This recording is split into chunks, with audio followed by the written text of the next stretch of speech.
Proper watershed analysis, drainage design comes guesswork.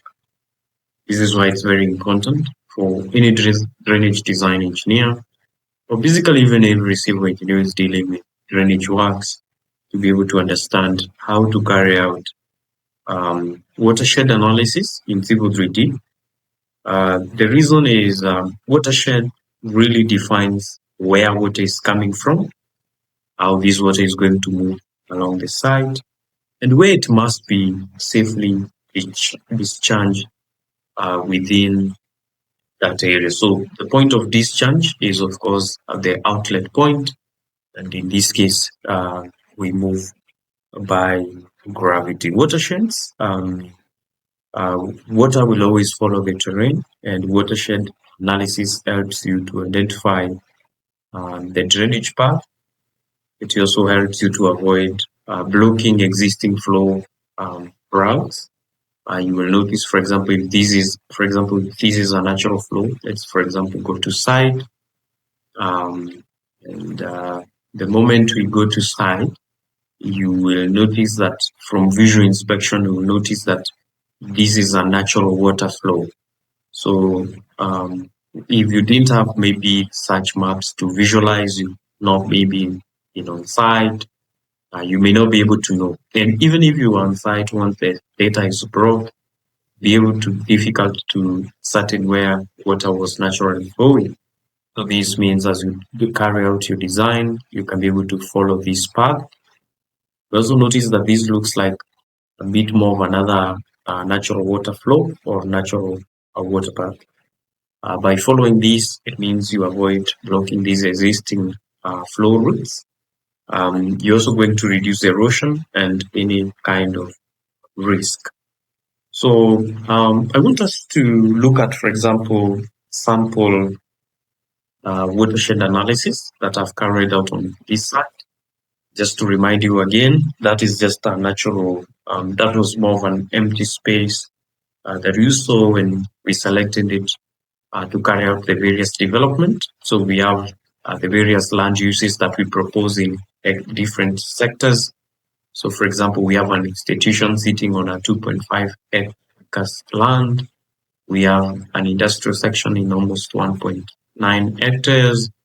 The blue zone represents residential places. This is a residential area. We have also incorporated park, for example, the green zone, and we've also incorporated some ponds within the entire section. So we have roads, majorly to provide access. And of course, along these roads, this is where we are going to provide the various drainage channels. So let's look at how the site watershed analysis for this looks like. What I'm going to do, I'm going to prospector, then surfaces, in the existing ground, I'm going to surface properties, and then change the style to display the watershed analysis. And if you look at it, that is just an overlay of the watershed analysis. And you can see somehow in our design, for example, this one is where we propose to have some swales that will allow water to flow naturally. And it's a vegetated area. Of course, that's more one of the sustainable urban drainage systems, swales. And of course, we can see adjacent to that, we have provided some retention pod. You can see also our roads are moving in the direction of stormwater. This ensures that these arrows you can see are showing the direction of flow of water. So our roads are aligned in that direction so that then stormwater can flow by gravity. You'll notice also this point is of higher elevation, and therefore we are putting recreation places, and of course we have an hotel at the high end next to the green park. Again, we have another swale that will be moving through this entire section and discharging water. Remember, there was a natural waterway in this area, and we are allowing water to flow through this point. So ideally, if you look at the watershed analysis and the slope arrows displayed on this specific site, you are able to understand the natural path of water. And then as you do the planning for your land uses, and then of course drainage, which is of critical, which is critical rather, then you can be informed. So I'm going to turn off this to show you how we carry out the watershed analysis. So I'm going to turn off so that we can go to contours as the major surface style. This is what you would ideally have. What I'm going to do also is just going to isolate the surface. So I'm going to isolate the surface. This is the surface of the area, just contours. So to carry out surface watershed analysis, you're going to select the surface. In the contextual ribbon, you go to surface properties. The surface properties dialog box is open. You go to the analysis part. And analysis, there are different types of analysis that you can carry out. One of them is the watersheds analysis. Once you carry out the watersheds analysis, you'll have a legend. So the legend is for watershed, which is basic summary. There are different types of watersheds that you have. So for example, this is previous watershed analysis that was carried out. You notice there is a depression. There's nothing to explain that. There will be multi-drain areas and there will be flat areas. Those are the three major types of watersheds that we have. So there is an option under watershed parameters, merge depressions into single drain targets when minimum average depth is less than 1. So sometimes the software will basically, it uses what we call triangle irregular network. So it just triangulate and give you the output. But you can be able to control the depth of what will be considered as a depression. And for this matter, I would say that any depressions that has a depth, an average depth of less than, let's say, 0.3 or 0.4, that is 400 mm, it can be merged to make it 2. To make it 1 rather. If there are 2, it can be merged to make it 1. So I can click this drop down so to command it, and you'll notice that the number of these watersheds has reduced from 50 to 25. If you modify this to, let's say, 300 mm and you press it, you will notice that the number has increased to 59. So that means the margin, the watersheds has increased when the depth reduces. So these are minimum depth, average depth will always be determined on site depending on the various needs that you have, and of course the topography that you have for that matter. So in this case, just I want us to use 0.4 and press this button to command the software to carry out the analysis. So in these types, of course, depression, multi-drain and flat areas, they have, so this is multi-drain. It means that this watershed can, water that is dropped in a specific point or that falls in a multi-drain area can be able to drain in more than one watershed. So a drop that throws at this area will be able to go to these various sections. You'll notice that sometimes you don't necessarily need a boundary point. You only need the depression flat. You also don't need most of the flat areas. As you can see, there is no flat areas on our section.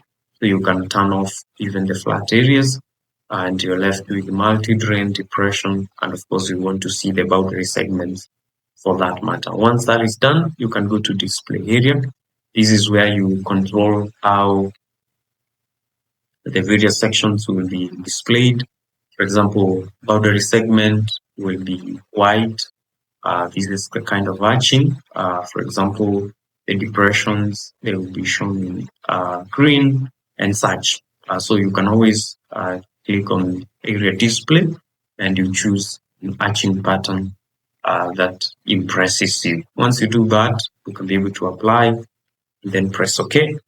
What you notice is this has not been displayed on our surface. So for example, you can go and, for example, isolation, where you see Still, we only have contours. We don't have the surface, the watershed display here. So then to do that, we need to create a new style for watershed. So you can go to settings, that is tool space, settings, and surface style. You go to surface styles. There is, of course, what is existing here, which we have called watershed analysis. For example, you can see how this was done. You can see it's only the watersheds and our slope arrows that have been turned on. Slope arrows are very important to help us understand the direction of flow of storm water. In this case, we are going to look at that at a later time. So we will create a similar one. So we just select surface style, right click, create new, and then under information, you can call it watershed. And once you do that, of course, own it, call it your name, and the display, we will maybe leave the border and then turn on the watershed. And then under layers, can create a new, and you're gonna call it maybe watershed. Once you do that, you can choose a color that best impresses you. Press OK, and then assign that to a specific layer, and then apply, and then press OK. Once you create that style, I'm going to select the surface in the model space, go to surface properties, and then under information, you're going to change the surface style to watershed, apply, and then press OK. So you will notice that the watersheds have been displayed, but the arch pattern is not very visible. So for example, I can isolate this object.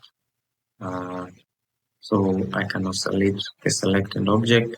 So you can see the blue zone is here. We can see it here. So what we need to do is possibly be able to modify the arch pattern for that matter. So you will go back to the watershed, watershed, edit, and then when it comes to, here, you will go to surface properties, and then under analysis, you will go to the watersheds, and then what you do, you can go, for example, to turn on everything just to make sure that we are not hiding anything, correct? And then you go to surface properties, you go to watersheds, and then under display here, you can be able to modify them accordingly, especially in terms of the scale. So how it work. You can also change maybe even the etching pattern. So I'm using a scale of 1, apply, and then press OK. And that works here. So alternatively, I can check what has worked in this other one. Information, watershed, analysis display, apply, then press OK. So I think something is not right in terms of what is this watershed analysis display. Let me see whether I've turned on. This one is on model. Apply, press OK. Apply, press OK. And you'll notice that you have all the zones as it will be necessary. Sometimes also, if you find the output is not maybe representing your site very well, you can even change these and remove this aspect of changing the watersheds, apply, and then press OK. Remember, this 0.3 sometimes, if you put a very huge figure like 400, just like I did, it combined, it removed so many watersheds and could not give you an actual representation of your site. So check that out. So should your system be able to now can use that.